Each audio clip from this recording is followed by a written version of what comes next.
Olá pessoal, aqui é o Wagner Borges falando. Este é o programa Viagem Espiritual, aqui pelos 95.7 FM da Rádio Vibe Mundial de São Paulo. Nosso programa aos domingos às 10 horas e também às quintas-feiras às 19h30. Programa ao vivo, agora aqui na Avenida Paulista, 10 horas e 1 minuto. Na parte técnica está aqui o nosso amigo Pedro, o homem das camisas havaianas. Pedro, domingo passado você estava de folga, hein? Cheguei aqui, o Serjão me deixou ali de fora, a porta não abria. E olha que eu ainda trouxe chocolate para ele, hein? E eu acabei de trazer um chocolate para ele, assim a embalagem do chocolate douradinha, para deixar a aura do Pedro dourada para ele fazer o programa comigo aqui com amor e sabedoria, hein? Ô Pedro, como sempre ele está com uma camisa havaiana, hoje com um casaco por cima, mas dá para ver a gola, né, ali de Honolulu e de Okinawa, né, porque Hawaii e Okinawa, vamos lá, Okinawa no Japão, Hawaii, Honolulu a capital, né, onde ficou famosa essa questão das camisas havaianas. Sempre tem alguém, viu Pedro, quando eu brinco aqui, fala assim, a sua camisa havaiana vem de Honolulu, no Hawaii, ou ela vem de Okinawa no Japão? Aí sempre alguém comenta, não, todas as camisas havaianas elas são feitas em Okinawa, depois que elas vão para o Hawaii. Porém, qual é a fama? Camisa havaiana, não é camisa de Okinawa. Então é por isso que eu sempre falo do Hawaii, né? Ganhou a fama justamente ali. Vamos lá. Pessoal, eu vou pegar alguns temas do primeiro bloco, variados, vou transitar em temas anímicos, mediúnicos e bioenergéticos, de forma geral, dando pequenas pitadas em alguns temas que vão formar um combo da parte anímica e mediúnica, como forma de esclarecimento para vocês. Então vamos lá? Ontem eu estava terminando lá no IPPB uma turma, um curso de bioenergia, aura e chakras, uma turma muito boa, muito interessada, já era o segundo sábado, e ontem eu estava explicando sobre maneiras de passagem de bioenergia. Elas existem aos montes. Cada pessoa trabalha do jeito que se sente melhor, passando sua energia com um método que achar que é o melhor para a característica dela. E não existe um método perfeito ou que seja melhor do que os outros métodos. Existe aquilo que a pessoa se afiniza e que ela gosta mais. E não adianta fazer competição entre modalidades. Por exemplo, o meu método é melhor do que o teu. Aí o outro fala, não, o meu é melhor que o seu. Isso é desnecessário. Sabe o que é melhor? A luz passando pela pessoa e fluindo para ajudar alguém da forma que deve ser. Pode ser por um abraço, um aperto de mão, pode ser por um passe, pode ser pelo reiki, pode ser pela cura prânica, pode ser pelo jorei da igreja messiânica, pode ser pela imposição de mãos da carismática católica, pode ser de várias formas. A mãe passando a mão ali nas costas do filho, né, massageando por uma dor, é passagem de energia, porque a própria matéria é energia condensada. Então, se você encosta a mão no corpo de alguém para tentar massagear, para tirar uma dor ou aliviar, essa mão, sendo matéria, é energia. E as costas da pessoa, sendo matéria, também é energia. Então, não há toque sem energia.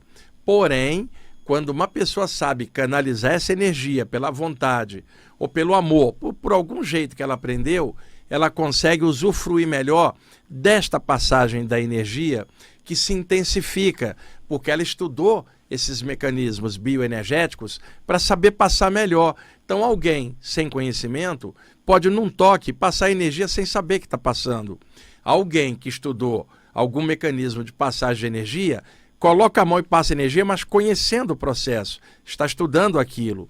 E aí, cada pessoa se afiniza com algum tipo de método de passagem de energia. O que ocorre? Muitos métodos estão envolvidos em cosmogonias, religiões ou filosofias. Então, aquele método sempre vai aparecer para alguém a partir dos valores daquela linha ao qual a pessoa aprendeu aquele método. E isto pode dar uma visão distorcida de que só aquele método, com aquela filosofia ou religião atrás, é que vai funcionar. E isso ocasiona competição com alguém do outro lado do planeta que segue outra religião ou outra filosofia e que também passa energia, mas usando os valores do outro lado do mundo, do Oriente, por exemplo. Só para a gente dar um exemplo. Então, a passagem da energia, ela pode ser feita com alguém fazendo uma prece ou não. Pode ser feita por alguém com uma religião ou não. Energia é energia. Do mesmo jeito que alguém toca o corpo da pessoa numa massagem, essa pessoa pode ser cristã, muçulmana, pode ser judeu, pode ser hindu, pode ser espírita, ocultista, pode ser materialista. Ela está tocando e no toque já há passagem de energia pelo próprio toque. Agora, quando a pessoa trabalha aquilo, estuda, ela tem conhecimento do que ela está fazendo e intensifica, e melhora, especializa essa passagem de energia. Então, há várias formas de passar energia. E aqui eu coloquei algumas de uma forma geral. Então, qual é a maneira que vocês escutam mais que pessoas que trabalham passando energia? Qual é a maneira clássica aqui no Ocidente? A utilização das mãos como passagem de energia. É claro que não é só a vontade ou a técnica, seja lá qual for que a pessoa aprendeu a passar energia. Pode usar um símbolo como pode não usar nada. Pode pensar em Buda, Jesus, Maria, ou pensar no sol, ou nas estrelas, ou na natureza. Não importa, cada um tem sua característica e o importante, qual é a qualidade da luz que sai pela passagem através da pessoa. Então, o método clássico, que todo mundo escuta falar, passagem pelas mãos. Existem várias formas. Algumas passagens de energia utilizam símbolos de visualização em alguns graus, como o reiki. Outras utilizam diretamente a força da vontade. O outro segue uma linha oriental, vai usar um símbolo yogi em lugar de usar um símbolo de reiki. Dá na mesma. Agora, se você pegar alguém que está preso somente a uma maneira, ela vai achar que só os símbolos daquela linha que tem efeito. Não é verdade. Existem várias formas de passagem de energia. O yogi se concentra no mantra Om, por exemplo. O reikiano vai concentrar em algum símbolo do reiki, né? O espírita vai concentrar no mentor espiritual. O umbandista vai pensar em alguém que ele gosta, uma divindade dentro da área da Umbanda. E, de repente, o outro vai pensar em Jesus e o outro vai pensar na luz da vida e o outro não segue linha nenhuma e passa uma energia muito boa. Então, esses métodos de passagem de energia, eles existem aos montes. Evite de ficar competindo. Preste atenção no que você está fazendo e faz direitinho. Mas entenda, outras pessoas com outros métodos e atmosferas espirituais poderão usar outro método diferente do seu e fazer tão bem quanto você. Então, competição aí, ego de passador de energia é muito ruim, porque curador e pessoas que trabalham passando energia têm que entender que, na verdade, ela é um canal da energia maior que passa por ela. Então, tem que tirar o ego da frente, competição, e focar no amor e na luz que você está passando. Então, um método comum, tá, é passar energia usando as mãos. A gente usa as mãos para comer, para dirigir, para se expressar. Na hora de passar energia, a gente estende as mãos naturalmente e passa. Porém, se a gente olhar, pesquisar profundamente a parte yogi, os yogis que viviam reclusos em templos ou em lugares da natureza, ficavam meditando muitas horas por dia. Então, eles não utilizavam as mãos concentrados ali, sentados na posição de lótus, isolados, eles irradiavam energia pelo poder do pensamento diretamente pelos chakras, sem utilizar as mãos que estavam repousando ali no colo. Simplesmente era um método clássico yoga, irradiar energia. Como na Índia, energia chamada prana, o sopro vital, passagem de energia, se eu chamar aqui no Ocidente, energizar. O yogi chamaria pranificar, que é irradiar prana pelos chakras. Por isso, o Choa Kok Sui, o grande mestre da cura prânica, criou um método. Ele era filipino, mas viajou muito para a Índia, para a China. Criou um método e chamou de cura prânica. Prânica é uma expressão que deriva de prana, a energia, o sopro vital, né, como é chamado na Índia. Já o japonês vai chamar Ki, o chinês vai chamar Ti, o europeu vai chamar fluido vital. É somente a mesma coisa, com nomes diferentes. Então, o yogi trabalhava vibrando pelos chakras. Já alguém aqui, na vida cotidiana, mexendo o corpo para lá e para cá, coloca as mãos até como forma de expressão. Então, a maneira mais convencional, utilizando as mãos, principalmente aqui no Ocidente, embora você possa achar métodos de passagem de energia também no Japão e na China com as mãos, mas os yogis trabalhavam principalmente com a força do pensamento através dos chakras. Então aí já temos duas formas de passagem, pelas mãos ou pelos chakras. Também temos a forma de passar energia pelo olhar. Pedro, os olhos são atraídos pelo movimento. Tá? Então, dos nossos 5 sentidos, os olhos, exceção do deficiente visual, que vai compensar com uma hiperaudição, um hipertato, um hiperpaladar e hiperolfato, para compensar. Mas quem está com a visão normal tende a focar com os olhos qualquer coisa que se mexe. O que atrai o olhar? O movimento. Então, algo se mexeu para a esquerda, eu olho para a esquerda. Mexeu para a direita, eu olho para a direita.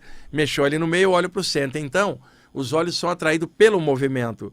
E então, ao focar em algum objeto ou algo em movimento, o foco da atenção vai pelo olhar. Isso é um tipo de energia.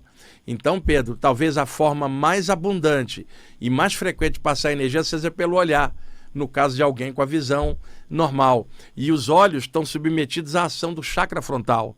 E como a gente coloca os olhos em tudo, e hoje, olhando a telinha do computador, tela do celular, televisão, o chakra frontal está muito desgastado, porque a quantidade de energia e foco para fora pelo olhar aumentou muito do que na época dos nossos avós. Então, passamos muita energia pelo olhar, e o olhar revela a intenção de quem está olhando.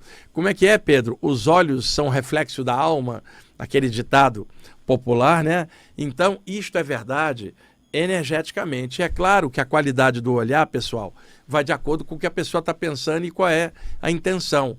Olhou algo com amor, esse olhar leva uma energia de amor. Vamos dizer que esse olhar veio do coração, do chakra cardiorrespiratório.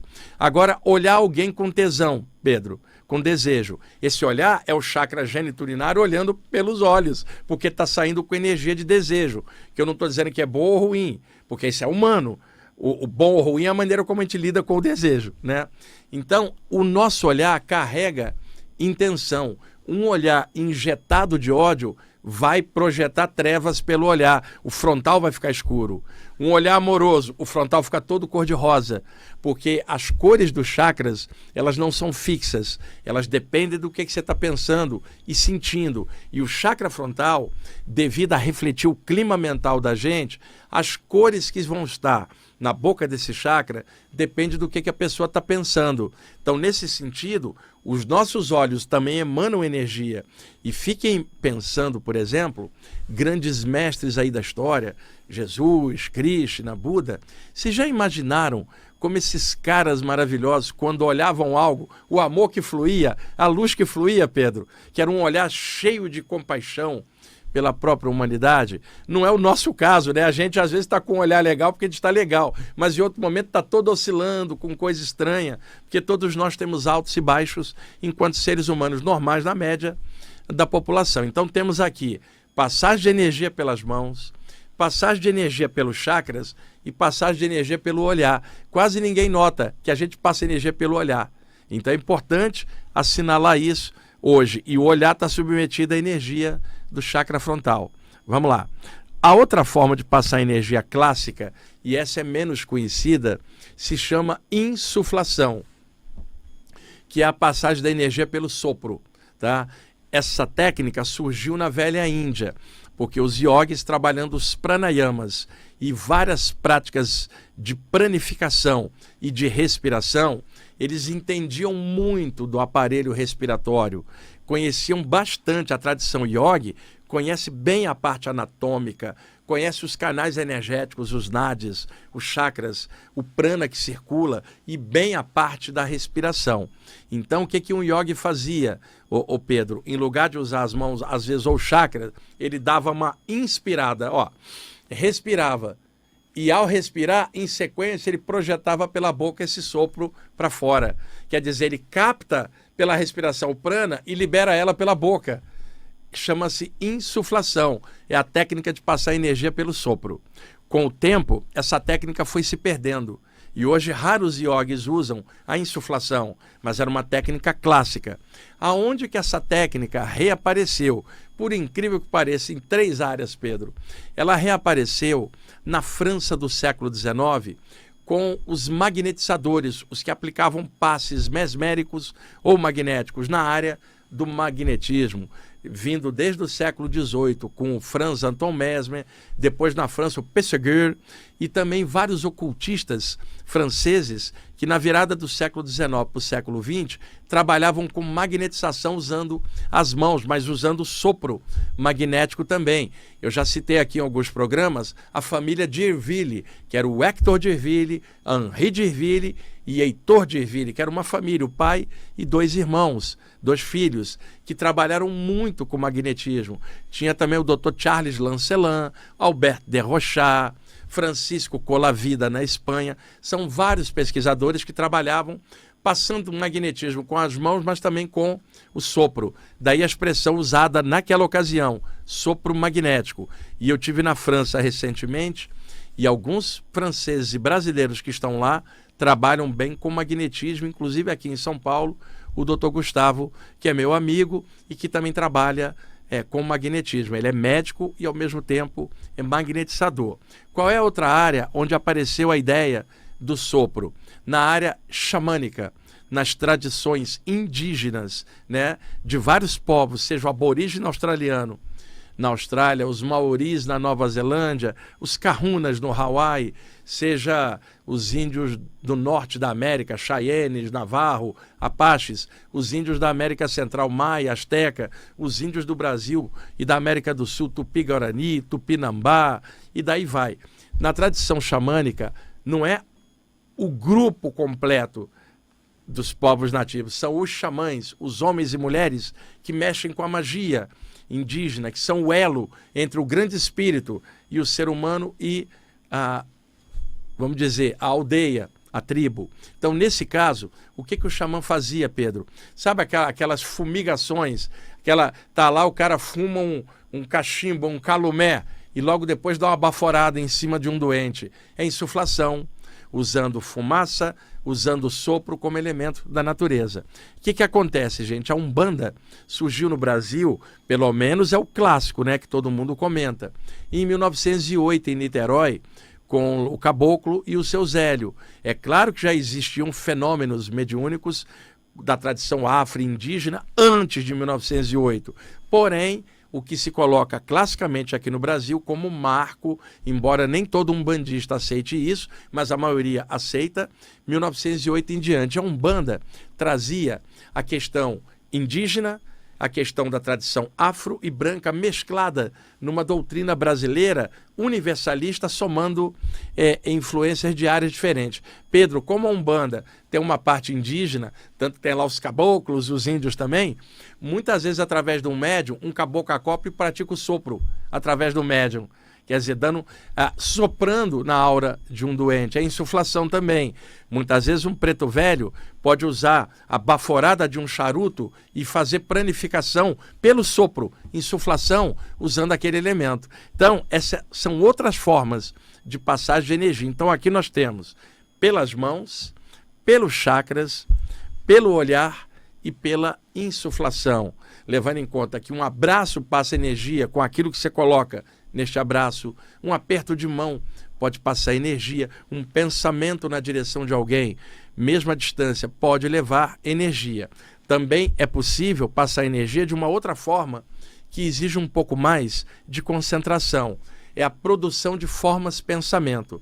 Quando a gente pensa alguma coisa, em torno da aura do corpo mental, na cabeça, formam-se formações energéticas, né? Refletindo o pensamento como imagens daquilo que a pessoa está pensando.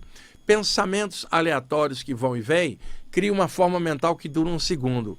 Porém, pensamentos recorrentes ou que a pessoa se concentra mais neles, dá para ver claramente uma média plasmada em torno da aura da pessoa. Na área da teosofia, isso foi chamado formas-pensamento. Na área espírita, formas ideoplásticas.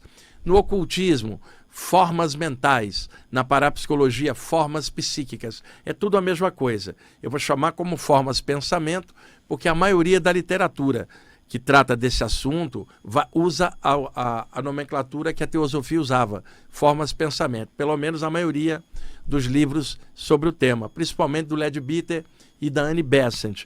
E aí o que acontece? Pedro, alguém que concentra bem, por exemplo, eu quero concentrar no Pedro. O Pedro está doente, eu quero mandar uma energia. Eu poderia aplicar com as mãos, poderia projetar pelos chakras. O sopro dá para fazer ele pessoalmente. O sopro à distância não dá, né? Como é que eu vou soprar? O Pedro está lá longe, o sopro não vai chegar. Então, pelo pensamento, pelos chakras, pelas mãos, dá para fazer. Como dá para fazer, eu criar uma forma mental, por exemplo, uma esfera de luz, e injetar nessa esfera de luz toda a energia, sentimentos legais, e arremessar esta forma mental energizada na direção do Pedro. Como quando esta forma mental entrar na aura do Pedro, ela interpenetra a aura do Pedro com essa energia que eu projetei, que é uma técnica de cura à distância. E, Pedro, essa é menos comentada, porque é mais fácil a pessoa vibrar as mãos mesmo à distância, ou vibrar pelos chakras. Mas pode ter a concentração para alguém que tem uma visualização boa, um poder mental e um amor grande naquilo, ejetar formas mentais totalmente energizadas na direção da pessoa. E, Pedro, estas formas mentais são dotadas de alta plasticidade pela força do pensamento. Então, pelo pensamento, alguém fez uma bola de luz, mas o outro poderia fazer o seguinte, Pedro, visualizar uma esfera de luz e visualizar seu rosto dentro. E energizar ali e liberar na tua intenção. E aí tem que ter uma ciência nisso. Na hora que visualizar o rosto da pessoa que você quer ajudar dentro da esfera de luz, visualiza o rosto, Pedro, saudável, não como a pessoa está no momento. Porque você quer levar para ela a ideia de luz e saúde. Nem que ela vá morrer naquele dia, mas você está mandando luz saudável. Por quê, Pedro? Olha o erro que eu já vi. Eu vou visitar o Pedro está muito doente, está com a aparência emaciada, desvitalizada. Eu volto para casa do hospital, onde eu fui visitar ele, impactado como é que o Pedro emagreceu, sabe? Está colheiro, o cabelo está caindo. Uma pessoa está num processo de doença sério, eu volto impactado com a imagem. Aí eu sento para fazer uma vibração para o Pedro. Como minha mente está impressionada com o estado do Pedro, Pedro, na hora que eu formar uma bola de luz, eu imagino o teu rosto igual eu vi no hospital. E aí mando para você a ideia de você doente. Quer dizer, não vai prestar. Então, mesmo que a pessoa esteja em vias de ir embora, visualize uma esfera e põe o rosto dela saudável, renovado. Porque caso ela vá passar para outro plano naquele dia, a sua energia interpenetrou ela com algo saudável que ajuda ela na passagem. E outra coisa, não enfia o seu ego na passagem da energia. Então, se o Pedro está ali, eu vou mandar uma energia para que aconteça o melhor para a evolução dele. Aí alguém fala assim, mas o Pedro já está em coma, Wagner. Já há um mês, você não quer jogar uma energia para ele sair e ir embora de vez? E eu falo, Pedro, eu não sei nem o momento da minha partida, como é que eu vou determinar o seu momento, né? Ah, então joga energia para ficar. Tá, e se for para ele ir embora? Minha energia pode atrapalhar. Fala, então joga energia para ele ir, se for para ele ficar. Então, eu não sei. Então, não sabendo, o que eu faço? Projeta energia na direção do Pedro e peça um poder maior do universo que faça essa energia ajudar o Pedro naquilo que seja mais evolutivo no momento dele. Se é para partir, que parte na luz. Se é para ficar, que fique na luz. Eu não sei se ele deve partir ou ficar. Eu sei que eu estou mandando uma luz bacana na intenção da evolução dele. Quer dizer, ajudar sem você se meter desejando isto ou aquilo. Simplesmente irradiando, espraiando a energia com um pensamento sadio e com um sentimento muito legal, tá? Pedro, já estamos em cima do horário? Não é possível, você adiantou o relógio, cara. Eu não acredito. Já chegou metade do programa? Não falei quase nada, cara. Bom, então tá. Então vamos para o intervalo.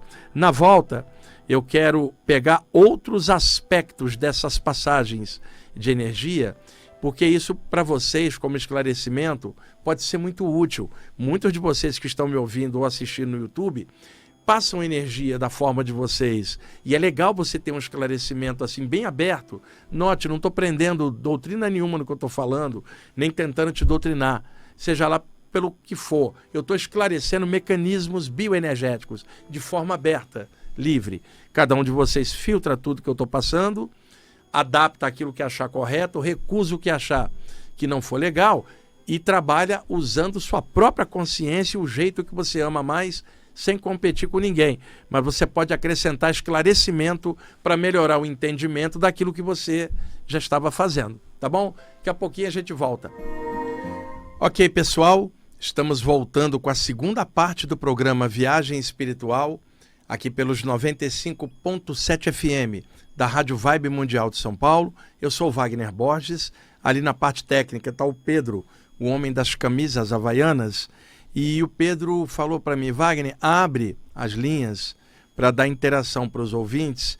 Então eu vou abrir as linhas, eu vou explicando algumas coisas aqui no que eu estava falando, mas posso responder também o que vocês forem perguntando. Porém, pergunte hoje sobre esse tema que eu estou falando, passagem de energia, para a gente aproveitar o tema e eu poder clarear para vocês. Os telefones são 11 31 71 0221, 11 31 71 0221 e 11 32 62 44 90, 11 32 62 44 90, que aí eu vou aqui continuando o papo de metro de passagem de energia e posso responder coisas relativas a esse tema hoje especificamente, tá? Outra coisa, eu vou estar entre o dia 22 e 27 fazendo um ciclo de 6 palestras no Rio de Janeiro. Entrou a divulgação destas palestras com as informações, locais e dias e temas lá no meu Instagram, @WagnerDeloy Borges. Entra lá, logo na abertura estão as divulgações das 6 palestras para quem está no Rio. Saber, eu vou para Vila da Penha, Sampaio, Guaratiba, Laranjeiras, Olaria e Campo Grande. Depois eu retornarei em setembro para mais 7 palestras em outros bairros, inclusive uma em Petrópolis, tá? E também vai entrar amanhã lá no site do IPPB, que é www.ippb.org.br. Vai entrar lá, mas já está no Instagram, @WagnerDeloy Borges, tá bom? Ô Pedro, já tem ligação aí, cara? Caramba, né? Então, vamos lá. Quem está falando? Oi, bom dia. É Rosângela de Fátima. Ô, Rosângela, você fala de onde? Eu falo de Brasilândia. Ah, Brasilândia, vamos lá. Eu não vou falar do tema porque eu liguei o rádio agora, viu? Oi? Eu não vou falar no tema porque eu liguei o rádio agora, eu perdi. Tá, mas o que você gostaria de perguntar? Eu gostaria de perguntar, alguns anos atrás, eu fui para a praia, a gente foi de um ônibus, eu, minha irmã, a família, né? E eu fui na Poltrona 13, cedinho. Então, depois do almoço, eu fui para treinar água, né? E eu comecei a me bater dentro d'água, estava me afogando. Fiquei toda dura dentro d'água e o Gil da minha irmã estava tomando banho com a minha sobrinha, né? Estava longe de mim. E eu fiquei me batendo para chegar perto deles, para me salvar, né? Então eu puxei no short deles assim, porque eles olharam assim para trás, estava virado para frente, né? E eu não para frente do mar, pra fora da... Quando ficaram na zona da areia, né? Então, eles me salvaram, né? Eu toda dura, saí da água. Eu trabalhava em casa de família, no apartamento. Eu cheguei em casa, era 6 horas, isso era no domingo.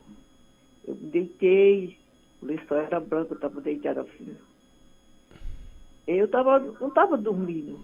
Então entrou um passo pela janela do quarto que eu dormia e ficou em cima de mim, andando em cima de mim, um passo branco, né? Em cima de mim. Nossa, fazer aquele barulho em cima de mim, todo dia do meu corpo, né? Na frente. Depois disso eu fiquei quietinha. Ele saiu pela janela. Foi o quê?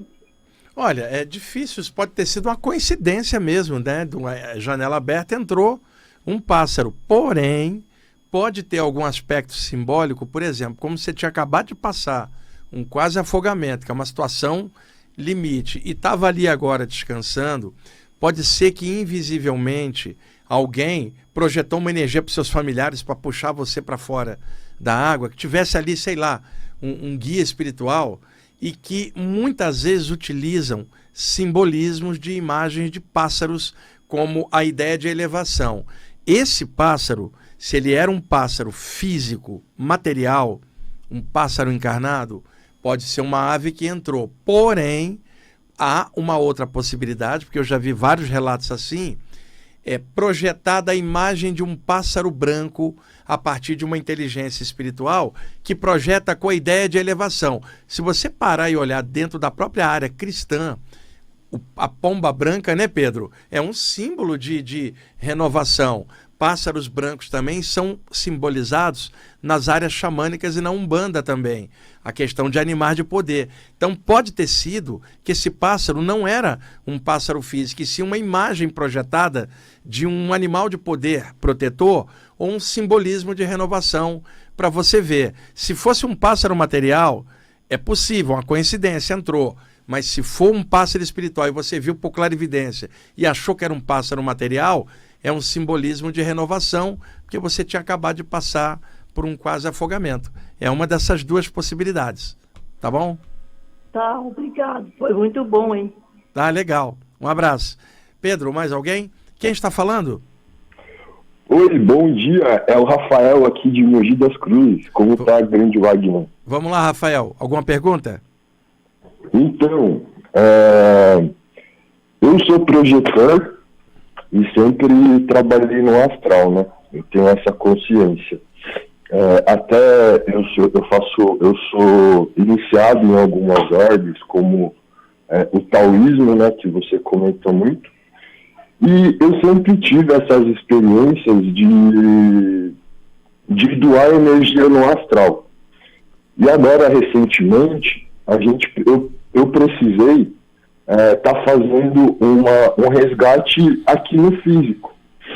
E isso foi uma coisa assim que eu tive que doar muita energia. Eu doei muita energia. E com isso eu descobri uma coisa da minha mediunidade, que é a mediunidade de transporte. E eu tenho muita dúvida sobre isso, como eu trabalho, como eu trabalho essa troca, sabe? Olha, é difícil, Rafael, falar algo sem ver você, tua aura, tua característica, né? Porque cada pessoa tem um jeito.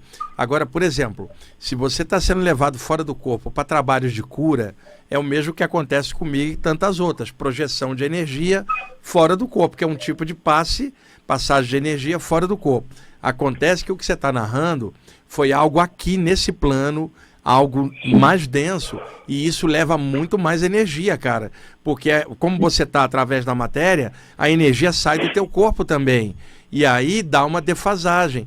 Aí você tem que se alimentar bem, ficar perto da natureza um pouquinho para poder regenerar. Para você, pelo que você falou, a tua tendência é sempre para fora do corpo esses trabalhos de cura. Mas em algum momento você vai ser utilizado por mentores que vão puxar a energia de você na vigília para levar para a pessoa doente nesse mesmo plano que precisa de uma energia mais densa. O que eu aconselho para você? Estuda, pratica tudo que você souber sobre bioenergia. Estuda um pouquinho da área da cura prânica, com passagem de energia pelas mãos. Vai te ajudar muito. E é claro, se você puder participar de um grupo, seja lá onde for, um grupo de luz sadio, na área que você gostar mais, ali você vai ser útil como doador de energia, que já é a característica que você está narrando. Você precisa estar num grupo onde você possa estar unido a outro, você vai contribuir muito, vibrando uma energia. E fora do corpo, aí já pega os seus momentos de sono toda a noite, você vai continuar sendo trabalhado com isso lá fora. Então, investe nisso, cara, estuda nisso, aprofunda. Dá uma olhadinha também no livro Mediunidade de Cura, do Ramatiz, que tem coisas bem legais para você ali estudar. O material de cura prânica também pode ser legal, tá? Aprofunda isso aí, porque se você tem essa capacidade, aumenta ela, que você vai poder ajudar mais gente e outra. Você vai ficar muito bem com você mesmo por estar fazendo isso. Sim. Legal? Inclusive eu frequento, eu vou assim bem de vez em quando porque a minha linha de estudo é outra, né? Até inclusive a gente tem um amigo em comum que ele faleceu, que foi por ele que eu conheci o seu trabalho. E ele foi a pessoa que me iniciou no taoísmo e em outras coisas. E enquanto ele estava aqui em Terra encarnado, eu sentia que eu estava muito bloqueado, né? Eu não conseguia ter 2 anos que ele faleceu. E eu não conseguia, eu só conseguia frequentar o Tal, sabe? Eu conseguia só frequentar o Tal, que é o santuário aí de São Paulo, da Praça da Árvore. E depois que ele faleceu, que começou a abrir o leque, né? Aí eu conheci um grupo de Umbanda e tal. E lá, toda vez que eu vou fazer as consultas lá, eu vou nas reuniões, eles pedem para mim desenvolver. Só que, assim, eu ainda sinto medo, sabe, do desenvolvimento. Assim. Esse negócio de desenvolver, cada grupo que você vai, vão te falar a mesma coisa, isso virou um padrão. Você vai na Umbanda, na área espírita, outro lugar, você precisa desenvolver.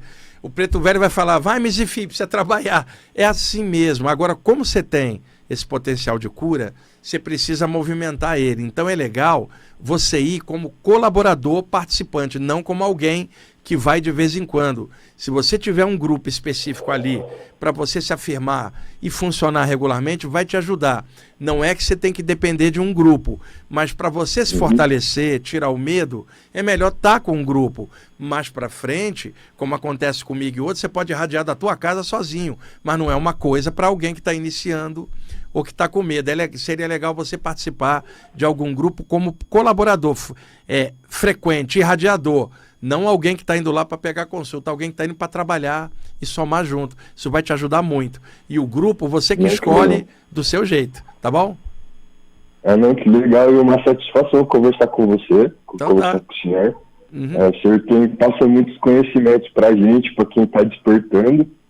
E eu sou muito grato por poder estar nessa prosa. Legal, um abração para você, viu? Tá bom, até mais. Pedro, vou continuar aqui. Tem mais pergunta? Tá. Quem tá falando? Oi, professor? Quem fala? Bom dia, é o Cris. Cris, da onde, Cris? De Belo Horizonte. Tá, vamos lá, Cris. Você já ligou outras vezes, né? Foi essa semana. Segunda vez que eu tô ligando. Vamos lá. Ok, já que o programa é sobre passagem de energia, eu gostaria de saber, né? A gente sabe que os mantras, eles realmente são bem efetivos, né? Para algumas pessoas. Existe aqueles, inclusive, que são mais particulares, né? Mas com relação aos mudras, que são aqueles símbolos que algumas pessoas tendem a fazer com as mãos, eles seriam realmente tão efetivos quanto os mantras? Porque tem pessoas que dizem que pode não ser, né? Que é tipo uma muleta ou algo que...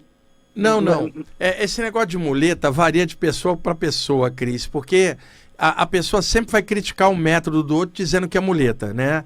E a verdadeira muleta é quando você acha que os outros têm muleta. A muleta tua é criticar os outros. Que muita gente faz isso, né? Chega, aquilo ali é muleta, que besteira. Se a pessoa está feliz do jeito dela, deixa ela e trabalha do seu jeito. Um vai trabalhar com símbolo, outro com ritual, o outro com a vontade. Faça direitinho o seu e deixa o resto do planeta em paz, fazer do jeito que quiser. Mudras são gestos feitos com as mãos e posturas dos dedos, e esta é uma técnica surgida no velho yoga também, lá na velha Índia, a partir de determinadas posições com as mãos ou com os dedos, para mudar estados de consciência e vibracionais na própria aura da pessoa. Acontece que os mudras são excelentes mais para você se autoenergizar do que para irradiar energia para alguém. Os mantras, eles naturalmente vão de dentro para fora, você fazendo, seja verbalizando ou pelos chakras, mentalizando sem verbalizar. E já é uma irradiação de energia.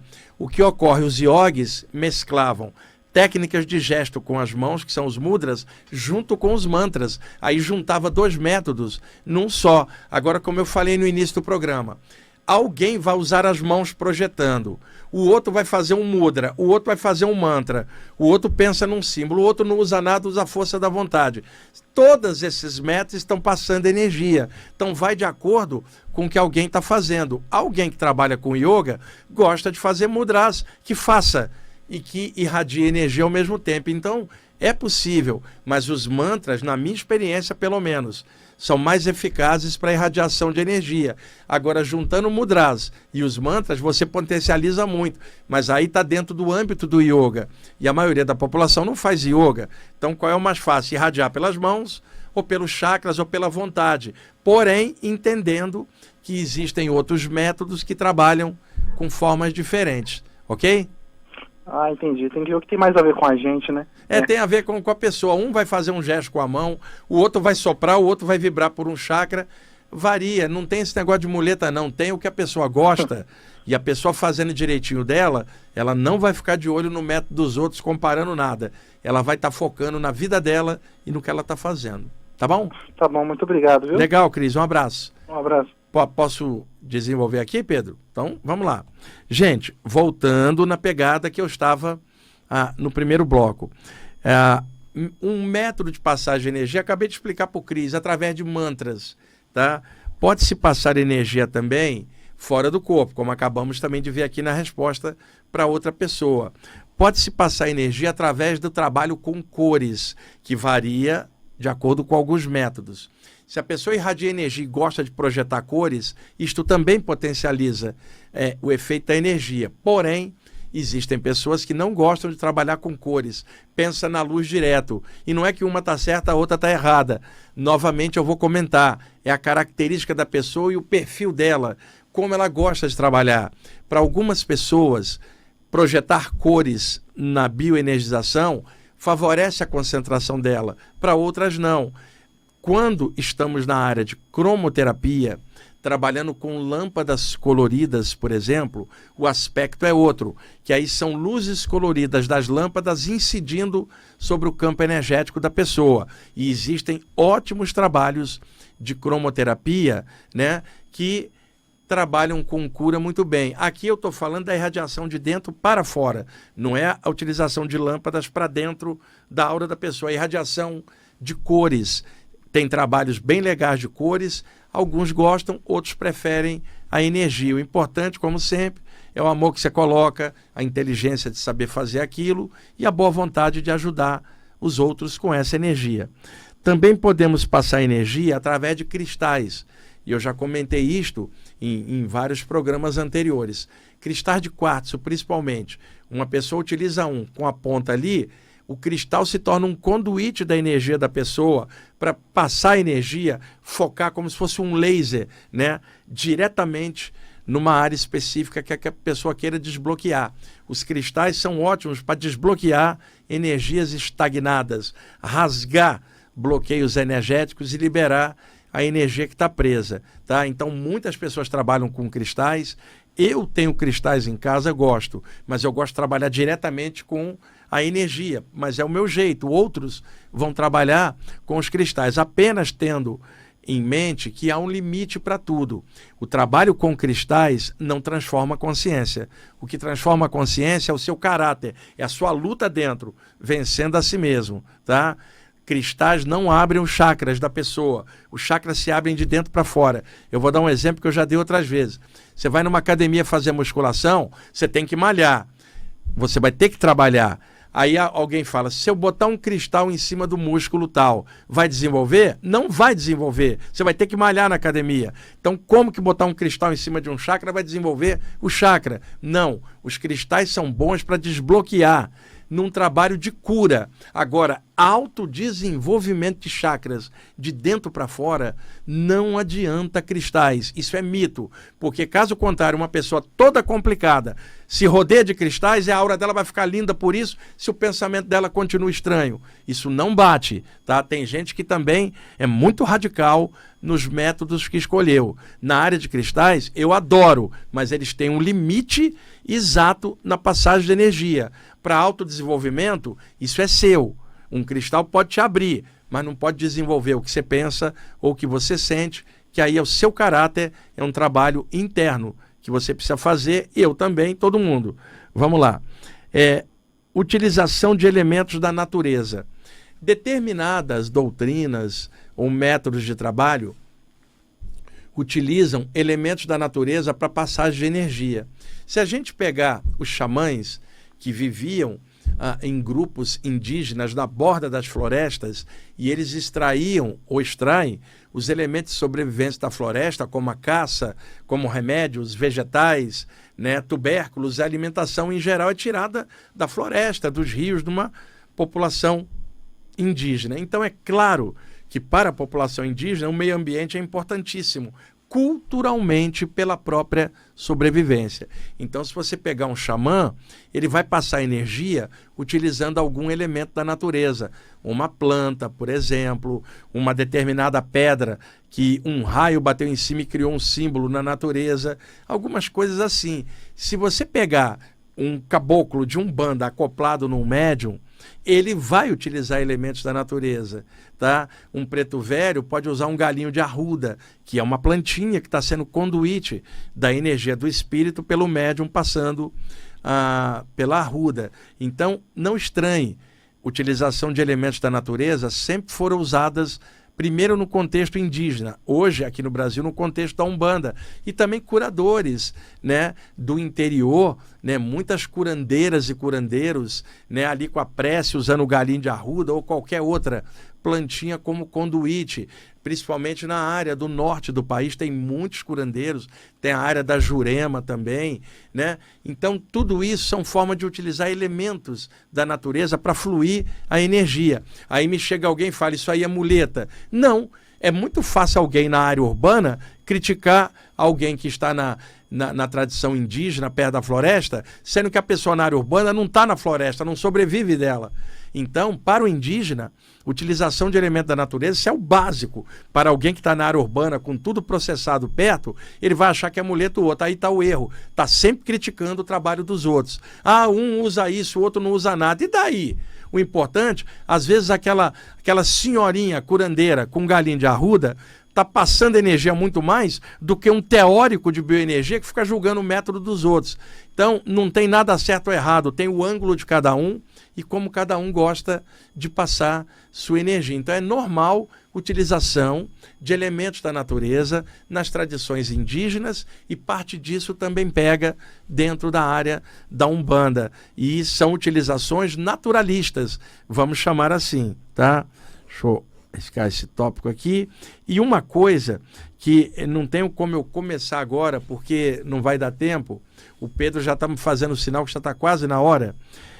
Como eu estou falando de energia dos elementos da natureza, é legal eu correlacionar isso com vocês com a questão dos 5 elementos no Oriente, seja os elementos dentro do hinduísmo, seja os elementos da medicina chinesa, para a gente ter um comparativo. Porque se eu estou dizendo aqui que a tradição xamânica trabalha com elementos e parte da tradição da Umbanda também povos do Oriente trabalhavam com elementos, mas é claro que a configuração era outra dentro daquele meio onde eles viviam. Então, dentro da parte hindu, surgiu a ideia dos 5 elementos, que são chamados em sânscrito de bhutas ou tamatras, e que na área ocultista são chamados de tátuas. Então, existem trabalhos com os 5 elementos diretamente de bioenergia, sem utilizar o elemento da floresta como o xamã, mas utilizando a energia do fogo, utilizando a energia da terra, da água, né, do ar e do akasha, que é uma expressão que também surgiu lá na Índia e que daí deriva para a expressão registros akáshicos. Então, para explicar isso eu preciso de mais tempo. E ali o Pedro já está avisando que a gente já está quase na hora. Então, eu vou parar nesse ponto. No próximo programa, na quinta-feira, eu vou começar exatamente pelo ponto explicando esses elementos dentro da tradição hindu e também na medicina chinesa, os 5 elementos, para a gente configurar bioenergia de outra forma. E também tem um bloco aqui de coisas de passagem de energia anímico-mediúnicas. Então, vamos continuar esse papo nesse tema que eu estou falando hoje, passagem de energia anímicas e mediúnicas, no próximo programa, na quinta-feira, 19h30. Para quem não puder pegar os programas, seja o de domingo, 10 horas, ou de quinta, 19h30, fica no YouTube da rádio e 1 ou 2 dias depois do programa ser apresentado, eu posto lá no meu canal do YouTube, que é Wagner Borges, com W. Lá tem quase 900 vídeos variados, eu coloco os programas lá. Então alguém fala, poxa, quinta-feira eu não vou assistir. Assiste depois no YouTube da rádio, ou lá no meu YouTube 2 dias depois, que os programas na íntegra ficam lá. Porque eu sei que às vezes alguém, por exemplo, está escutando hoje e na quinta não vai poder estar ao vivo, mas vai poder assistir depois, porque fica no YouTube da rádio ou lá no meu depois. É que alguns temas são um pouco maiores e exigem programas sequenciais. Tá bom? Pedro? Estamos em cima? Tá bom, então o Pedro adiantou o relógio, já chegamos aí no horário. Quinta-feira que vem eu continuo o papo em cima desses temas que eu estou iniciando hoje, a gente faz a sequência. Muito obrigado por você estar escutando, assistindo. Agora 10 horas e 55 minutos aqui na Avenida Paulista, em frente à Estação da Consolação. Pedro, vou sair daqui. O que é que eu vou fazer? Ao programão, fazer feira, cara. Lá na Saúde, na Carneiro da Cunha. A feira de domingo é uma feira maravilhosa, bato papo com um monte de gente lá.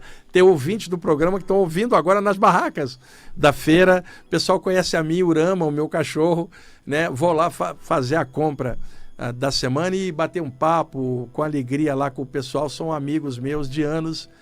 E eu não vou comprar nada para você, só por isso que eu estou falando um pastel. Como é que eu vou lá na Saúde pegar pastel e trazer de volta aqui na Paulista, rapaz? Pessoal, muito obrigado aí por tudo. Até mais.